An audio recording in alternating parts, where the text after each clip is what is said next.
Call this meeting of the Planning Commission to order. You would also stand and say the pledge with me. Pledge allegiance to the flag of the United States of America and to the republic for which it stands, one nation under God, indivisible, with liberty and justice for all. Can we get a roll call? John? Did John resign? Yes. Yes, he has, sorry. Bruce? Here. Roy? Here. Jamie? Here. Kevin? Mark? Here. Tom? Here. Then before we get moving on, in accordance with Title VI, there's an anonymous survey in the back. If you would, please fill those out. I think you have the minutes from our last meeting in front of you. You guys want to take a minute to review those? You know if you have any additions or corrections to the minutes.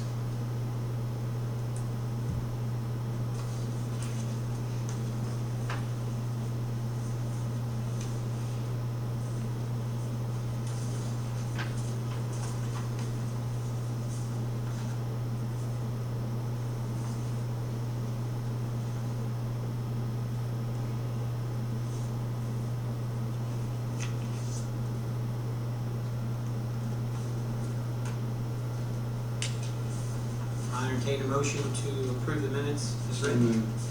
Second? Second. All those in favor signify by saying aye. Aye. All those opposed? Tom. All right. First thing on the agenda under Kevin was discussion of ordinances. Kathy, do you know what we're discussing?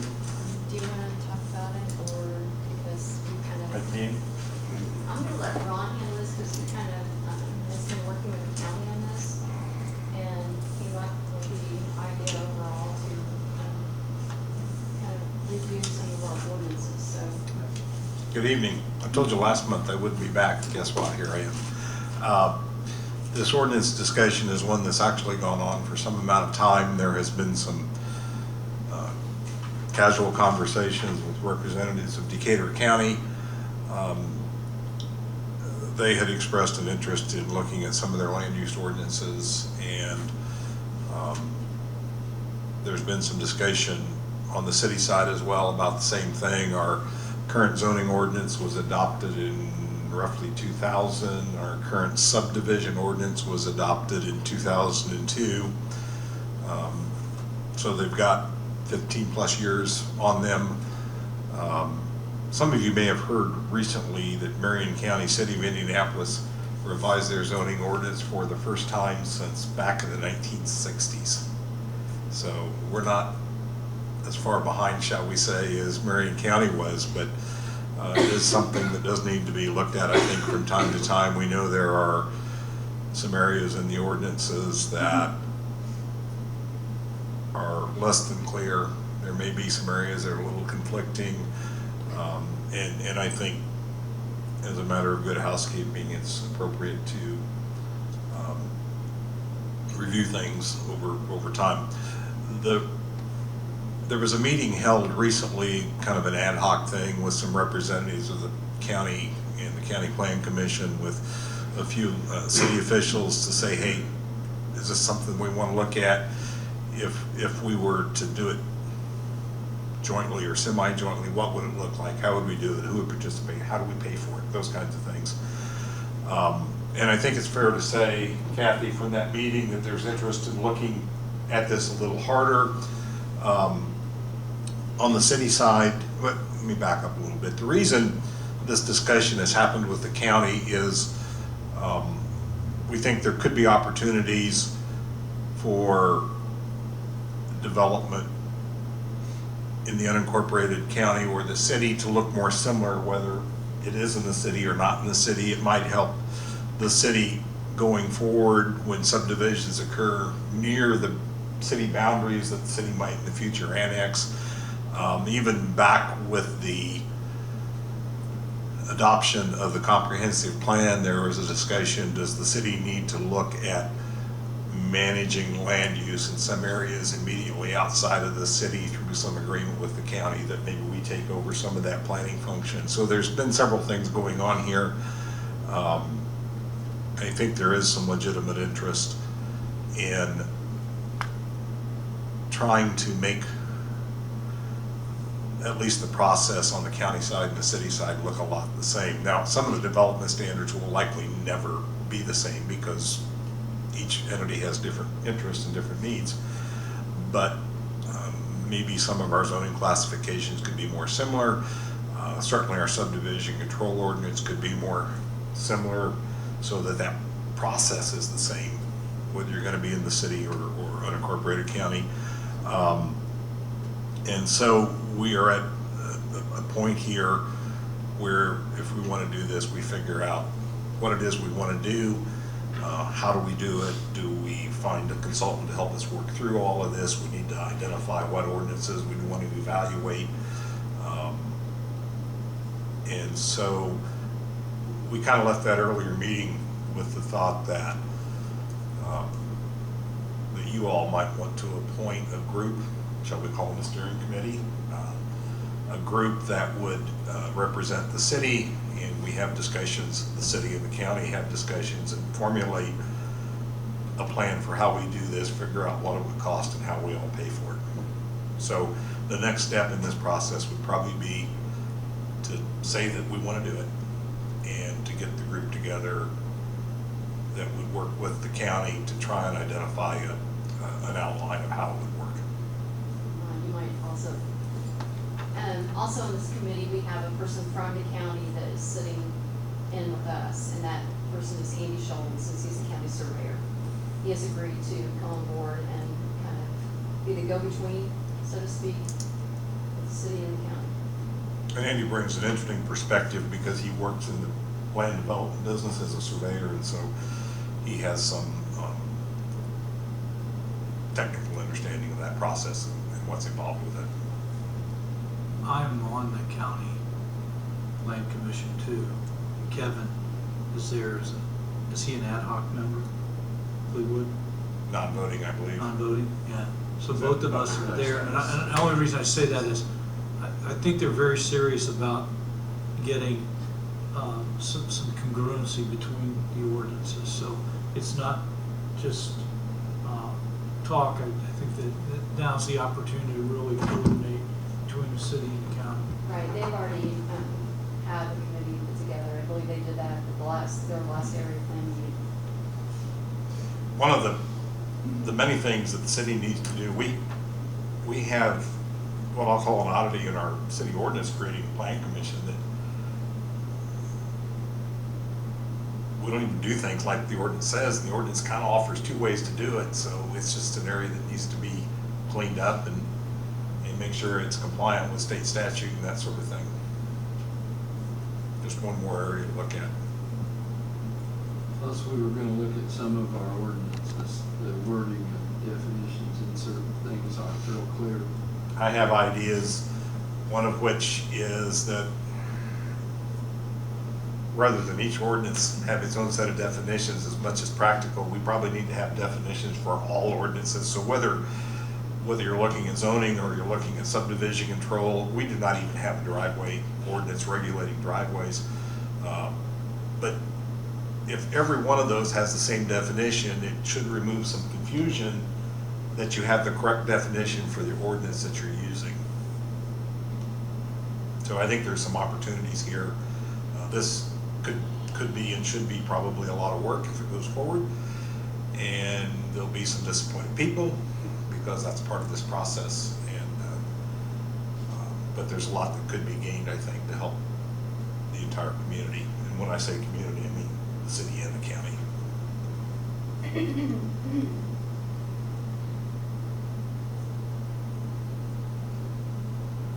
So I guess, is there interest in forming a committee, which I'm assuming there is, right? This is I what think we want. Kevin would like to serve on that. Did he not say at that first meeting that Kevin would, and we need one person? We'll be glad to appoint him since he's not here to argue. He should have been here to defend himself. That's right. I agree. I think he'd be a good one for that. So, is there any other volunteers?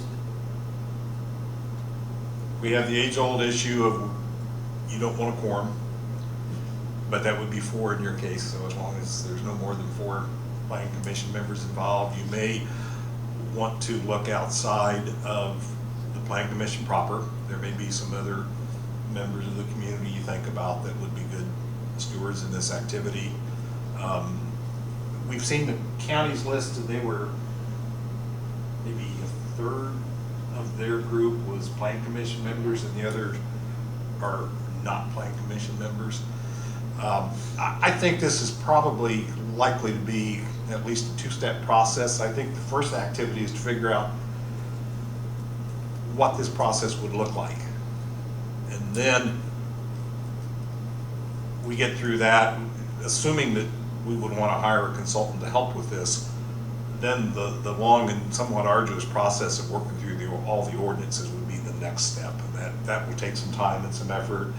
I shouldn't even bring this up, but we've just been through the overlay district and we know what that process was. And there could be some similarities there. So I think the next thing to do if we want to go forward is figure out what it looks like, how do we do it, how do we pay for it, those kinds of questions. What do we do? How many ordinances do we include in this, that sort of stuff. And that's what this group, I think, would work with. I'll serve on it, if that's okay.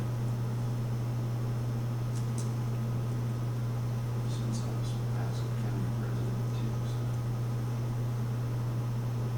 And we've always, the county and the city has always, at different times, depending on who was on what boards, wanted to work together, but there's never been anything formally implemented.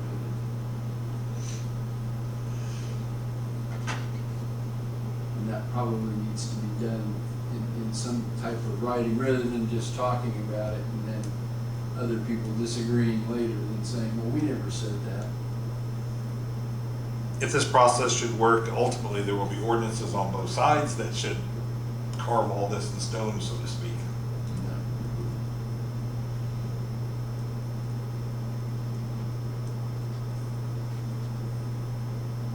What about you or Kathy, Ron, or both of you? We have graciously volunteered as well. I think the mayor graciously volunteered this actually, but yeah, I have an interest in this. I've thought about this for some time. I spent the last couple of years working with ordinances, occasionally a little bit frustrated because I couldn't get my head around the words and understand what someone said to my satisfaction. And so,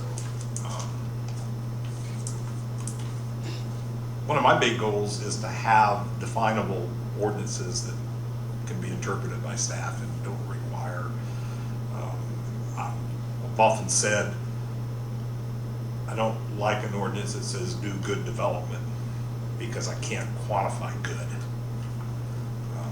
So if we can help to make things clear, can we ever get perfectly there? No. That puts us at 5 if you count Andy as well. Anybody else you can think of that we? I'm a supporter of a moderate group in the beginning. Bigger groups have trouble getting things done sometimes. We get figured out what we're doing, then we may want to come back and talk with you about, does that group need to change?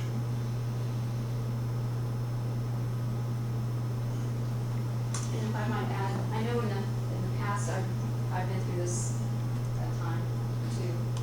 And when we were tweaking here and there and what have you, we've always had the smaller committees and came in from the board and presented what we had, and went through, made changes, and then we went to the outside. We kind of had like a public forum, a public meeting, so to speak, and then invited all the contractors, the developers in, and get their input as well. And I think that would be our next step in doing so, to have a public hearing like that. I guess there's no doubt that one of the things we learned from the overlay ordinance is sooner or later you're going to involve everybody, and why not do it earlier than later?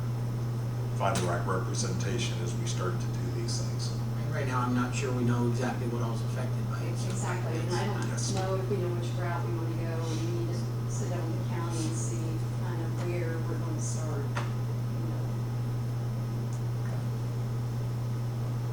But there's other little ordinances too that we need to clean up besides the land usage and stuff that we're also going to look into as well. Like you said, there's nothing really, it's always been taking that, about the driveways. It's in the subdivision regulations, but referred to in the detail standards.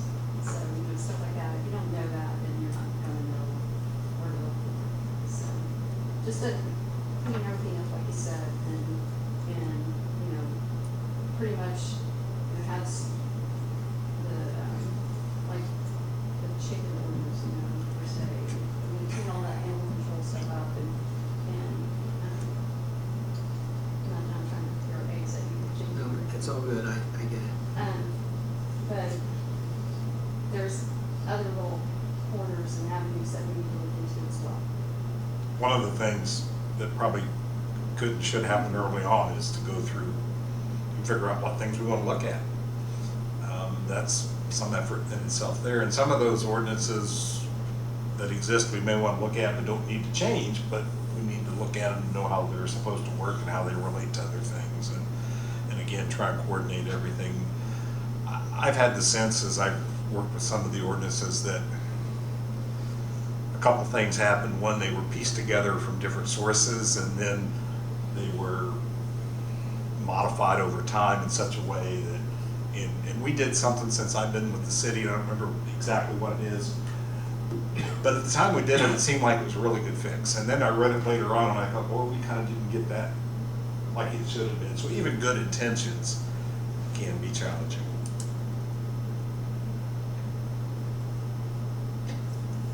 Anybody else on the planning commission? Anything else on that? So, I guess what I entertain is a motion to establish a committee to discuss our land use ordinances and decide how we're going to work with the county on that. And that committee would consist of Kathy, Ron, Kevin, Roy, and Andy.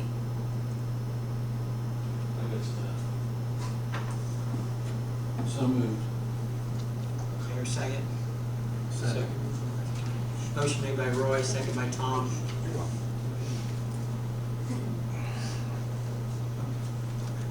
All those in favor signify by saying aye. Aye. All those opposed? Motion carried. On to other business, unsafe buildings. Kathy.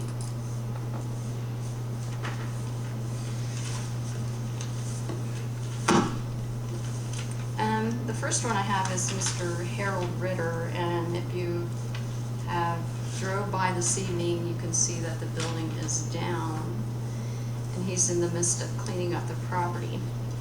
That's North Broadway. That is North Broadway, 528 North Broadway. It's kind of hard to see, but now that it's down and you know where it's at, it's kind of sticks out there.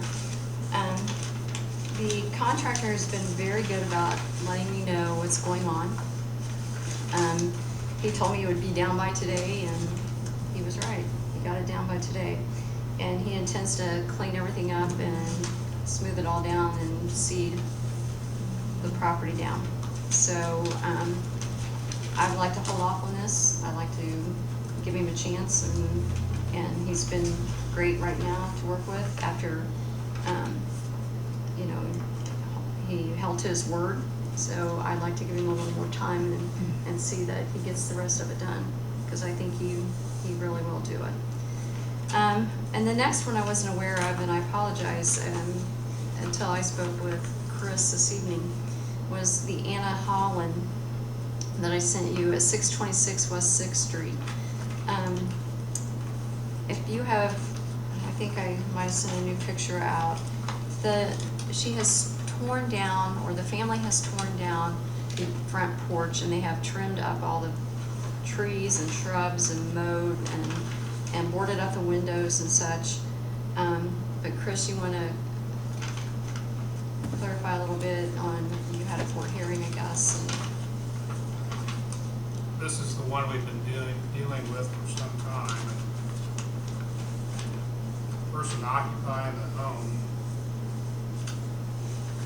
is an heir to the property owner. The deed's still in the name of the deceased former property owners. The current property owner is deceased. So the estate is still open. says there's several heirs. I think the heirs are in dispute, obviously, at this point in time, it's taken so long as to what's going to ownership-wise happen to that property. The occupant of the home is the same person I've been in contact with myself after we filed the lawsuit. It's a quagmire for me because I guess we can bring them in, bring the occupants in the lawsuit that we have, or keep pursuing them both through Kathy and the bank and the estate case, because the estate case, one of the other beneficiaries who's not an occupant has a bankruptcy debtor. The bankruptcy trustee is interested just through bankruptcy court, because this is the only asset in the bankruptcy case. So they're actually the ones spearheading the estate to get finalized and closed, because frankly, they're the only ones with any money to be able to do that or have any financial interest in the outcome of what's going to happen. We obviously don't care about the value of the home, we just want it to be safe. On the flip side, the more cost we have in it, the more cost we have to collect. So that's, I guess, the pragmatic issue as well.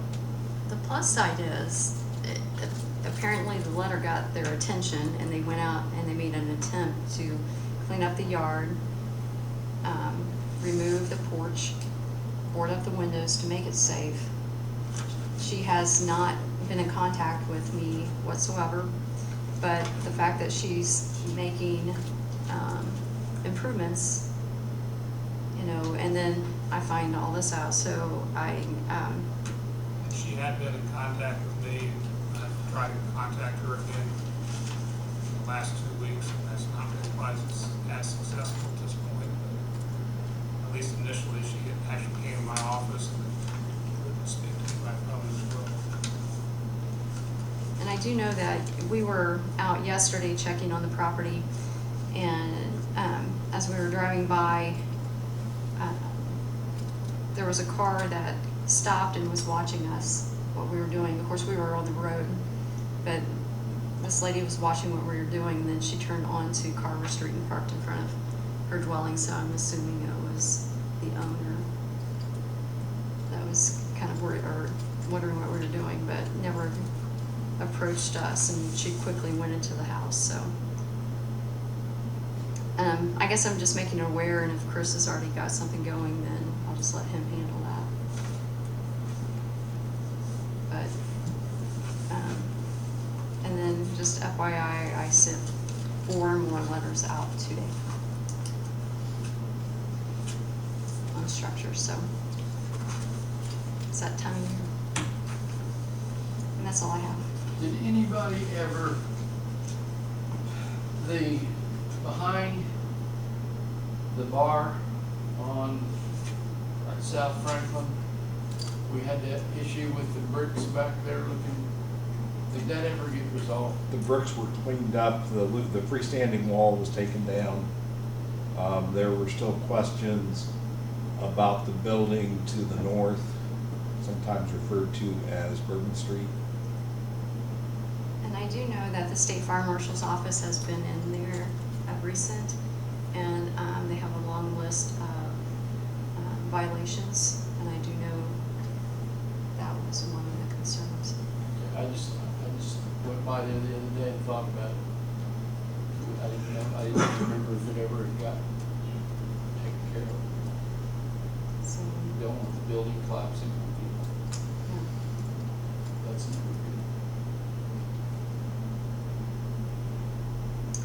No, that's all I have for now. I do have one question. I will be needing to have a plat review meeting within the next couple weeks, and I do not know who is the volunteer for that board, which meets during the day. I think it's Kevin. Is it I Kevin? think it is. As Yes, president, he had served on the technical review committee in the past. Okay, so I will get with Kevin. Have anything for next month? Yes. How about these minutes? Not so far. We still have, I think, a week before the cutoff date, so.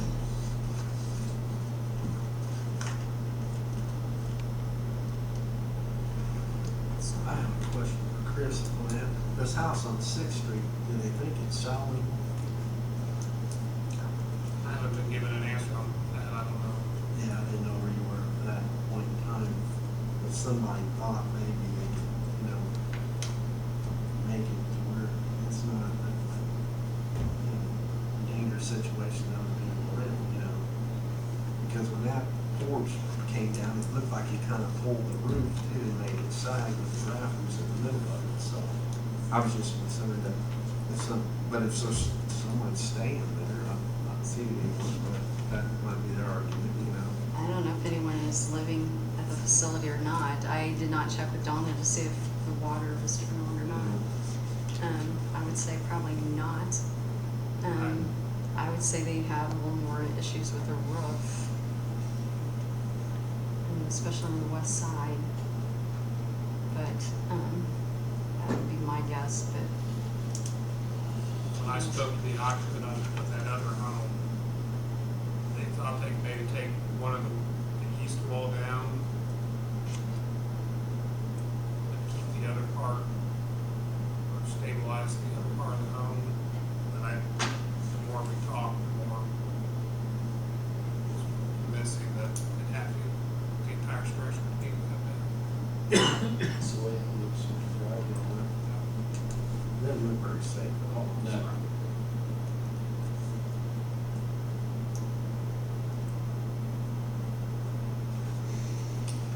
Anything else from anybody on the planning commission? Anything from the audience? Otherwise, I'll accept a motion to adjourn. So moved. We're done.